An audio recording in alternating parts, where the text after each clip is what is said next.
안녕하세요. 법에 대해서 궁금한 걸 친절하게 알려주는 법선생입니다. 저는 진행을 맡은 송구송글이고요. 네, 안녕하세요. 윤규 변호사입니다. 네, 안녕하십니까. 김도윤 변호사입니다. 네, 변호사님. 네. 요즘 뉴스를 보니까 유류분 하던데 유류분이 뭐죠? 지난번에 우리 변호사님께서 자신 있는 과목이 유류분이다라고 네. 하셨는데 유류분이 뭔가요? 네, 유류분은 상속인이 최소한도로 받을 수 있는 몫이라고 생각하시면 됩니다.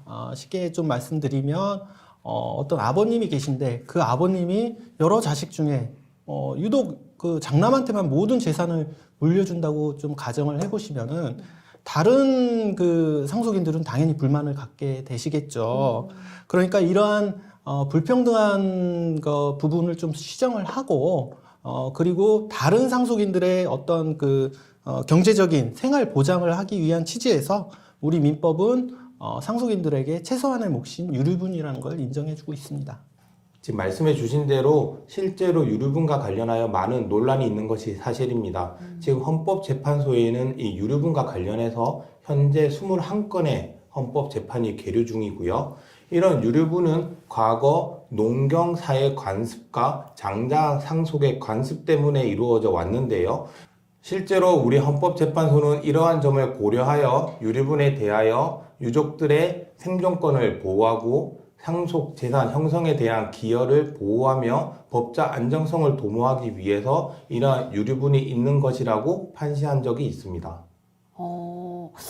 근데 저는 사실 제 주변에 아직 이런 경우가 없다 보니까 드라마에서 간혹가다 이런 경우를 봤거든요. 실제로 형제, 가족 간에 이런 갈등이 많은 편인가요? 일반 분들은 한 번쯤은 들어보셨지만 정확하게 그게 뭔지 모르시는 분들이 더 많으실 거예요. 근데 이제 저희 같은 경우에는 하는 일 분야가 이쪽이다 보니까 상속 문제로 찾아오시는 분들의 거의 절반 가까이는 유류분이랑 좀 관련이 돼 있습니다. 상속인들이 상당히 많이 있을 때 그걸 공평하게 나눠준다는 게 사실상 어렵거든요.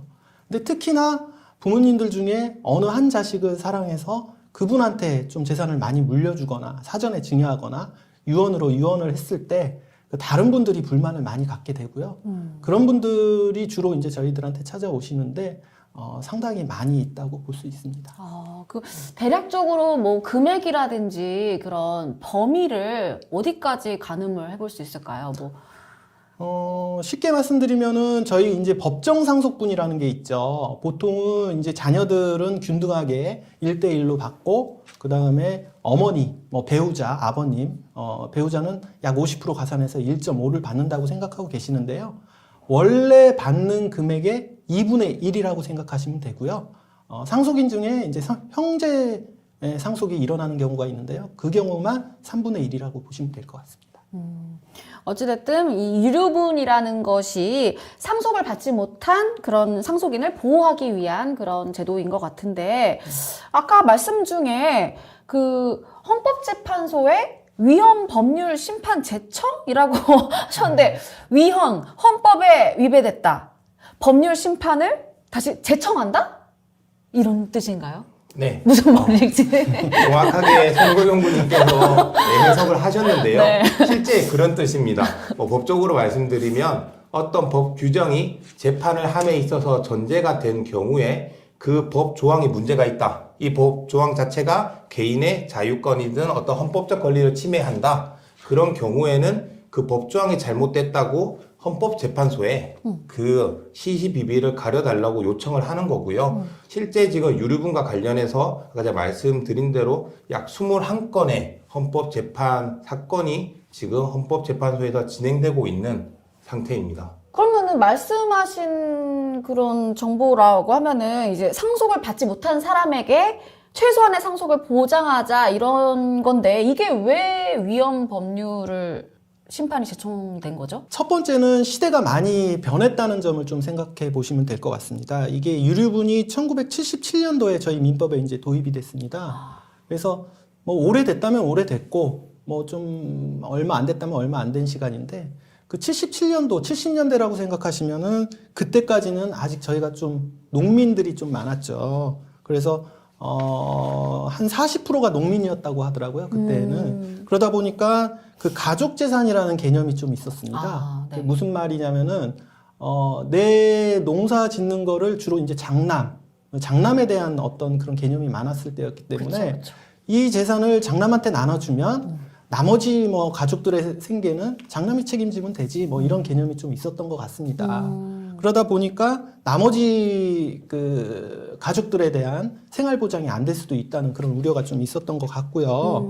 그 다음에 그때보다 지금이 그러니까 70년대보다 지금이 그 평균 수명이 약 한 20년 정도 늘었다고 하더라고요. 그러니까 그 당시에는, 그러니까 70년대에는 아버님이 만약에 돌아가셨을 때 어린 자녀들이 많았겠죠. 근데 지금 같은 경우에는 거의 다 이제 장성한 상태에서 부모님들이 돌아가시다 보니까 굳이 뭐 생활을 보장한다든지 그런 필요성이 좀 낮아졌다. 예, 첫 번째는 그게 있고요. 두 번째는 이 유류분이라는 게 그 유언의 자유와 좀 충돌이 됩니다. 유언의 자유라는 거는 내가 내 재산을 이분 자녀들한테 좀 몰아서 주겠다는데 국가가 왜 그거를 관여하느냐. 그러니까 그거를 좀 법적인 용어로 말씀드리면은 재산권의 침해다라고 이제 얘기를 하죠. 그래서 그 헌법상 재산권의 침해의 소지가 있다라는 점이 하나가 또 있고요. 그리고 또 잘 생각해 보면은 그 자녀 중에 왜 좀 불효하는 자식들 있지 않습니까? 네. 뭐 그 정도까지는 뭐 봐줄 수 있다 하더라도 좀 폐륜적인 행동을 하는 자녀들. 뭐 극단적으로 얘기하면은 요즘 뭐 뉴스에 간혹 나오지만은 뭐 존속살해나 이런 사례도 많이 발생하는데요. 물론 존속살해나 이 정도 되면 아예 상속권을 좀 박탈하기 때문에 아예 유류분하고는 뭐 관계는 없지만 그 정도는 아니더라도 아주 좀 폐륜적인 자녀들한테 물려주고 싶지 않은데 국가에서 그런 것까지 관여해서 유류분까지 줘야 된다. 이거는 좀 심하지 않느냐. 이런 차원에서 이제 위헌재청, 그러니까 헌법에 위반된다라는 의미에서 위헌재청이 좀 많이 일어나고 있습니다. 허 변호사님은 장남이신가요? 저는 차남입니다. 갑자기? 그러니까 제가 듣고 보니까는 진짜 과거에는 아들, 딸도 약간 이제 대우하는 게 달랐고 또 진짜 말씀하신 것처럼 가족 그런 공동 이런 재산 이런 개념이 강했기 때문에 장남에게 더 주는 그런 게 있었는데 뭐 듣고 보면 이제 다른 사람들은 좀 불합리한 경우가 많을 것 같은데 그러면은 이게 비단 갑자기 생겨난 문제가 아닐 것 같은데 이전에는 이러한 문제에 대해서 어떻게 대응을 했을까요? 네, 지금 말씀하신 것처럼 예전에도 비슷하게 유류분에 대해서 문제가 있다. 그래서 헌법재판소에 올라간 적이 있었습니다. 지금 아직까지 헌법재판소에 올라간 사건들은 결정이 나지는 않았는데요. 이전에 났던 결정문을 보면 일단 간단하게 결론을 말씀드리면 헌법재판소에서는 이 유류분 제도가 합헌, 그러니까 헌법에 위반되지 않는다고 결정을 하였습니다. 그 이유를 보시면 일단 유언을 하기 전에 생전에 그 피상속인이 본인의 재산을 충분히 처분할 수 있는 가능성이 있고 만약에 유류분 청구가 된다고 하더라도 이것은 제3자 같은 경우에는 1년의 제한이 있기 때문에 충분히 그 안에서 해결할 수도 있고 그 외에 상속분의 범위 안에서만 이루어지기 때문에 그게 과하지 않다. 그리고 그 외에 기여분이나 다른 제도를 통해서 충분히 유류분의 부족한 점이나 좀 안 좋은 점 등을 보완할 수 있다는 점에서 이 유류분 제도 자체가 가진 취지를 아직까지 존중해줘야 된다는 그런 뜻에서요. 헌법 위반이 아니다, 위헌이 아니다라고 결정을 한 적이 있습니다. 그럼 아직 그 헌법재판소에서는 결정이 안 난 거죠? 네, 실제로 제가 얼마 전에 확인을 해봤는데요. 헌법재판소의 정보공개 청구를 통해서 아직까지 21건이 계류 중이고요. 이게 언제 판결이 결정이 날지는 알 수 없다고 하더라고요. 아무래도 이제 직접적인 재산과 관련이 있는 거니까 굉장히 조금 시간이 걸리는 것 같긴 해요. 예, 그렇긴 하지만은 그 헌법재판소의 그 결정을 함부로 아직은 예단은 할 수 없을 것 같습니다. 하지만은 아마도 좀 조금의 변화는 있지 않을까 조심스럽게 좀 예측은 할 수 있을 것 같습니다. 어떻게 구체적으로는 조금의 변화가? 네. 구하라 씨 사건 혹시 알고 계시죠? 네. 일명 그 이후에 구하라법이라고 해가지고 그 부양 의무를 하지 않은 상속인, 그런 상속인들한테 상속 결격 사유에 포함하자는 움직임이 좀 있어 왔고요. 실제 법무부에서는 중대한 부양의무 위반 또는 중대한 범죄 행위 또 학대 그 밖에 심히 부당한 대우를 한 상속인의 경우 상속권을 상실시키는 상속권 상실 제도를 입법 예고하였습니다. 그리고 얼마 전에는 법무부에 401가 TF라고 있습니다. 401가 들어보셨어요?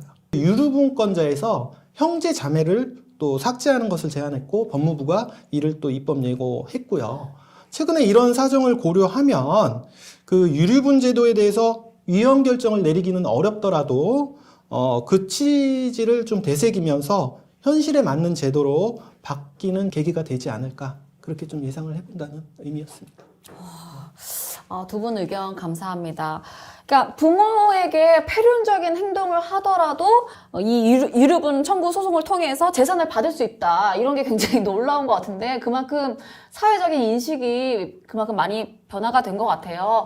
이 헌법재판소에서도 어떠한 결정을 내릴지 유류분에 대해서 저도 관심을 갖고 지켜보도록 하겠습니다. 네, 여러분 보시면서 궁금한 점 있으시면 언제든지 댓글 남겨주시고 연락 주시기 바라겠고요. 구독과 좋아요 잊지 마시고요. 그럼 저희는 법에 대해서 궁금한 사항 있으시면 찾아주세요. 법선생!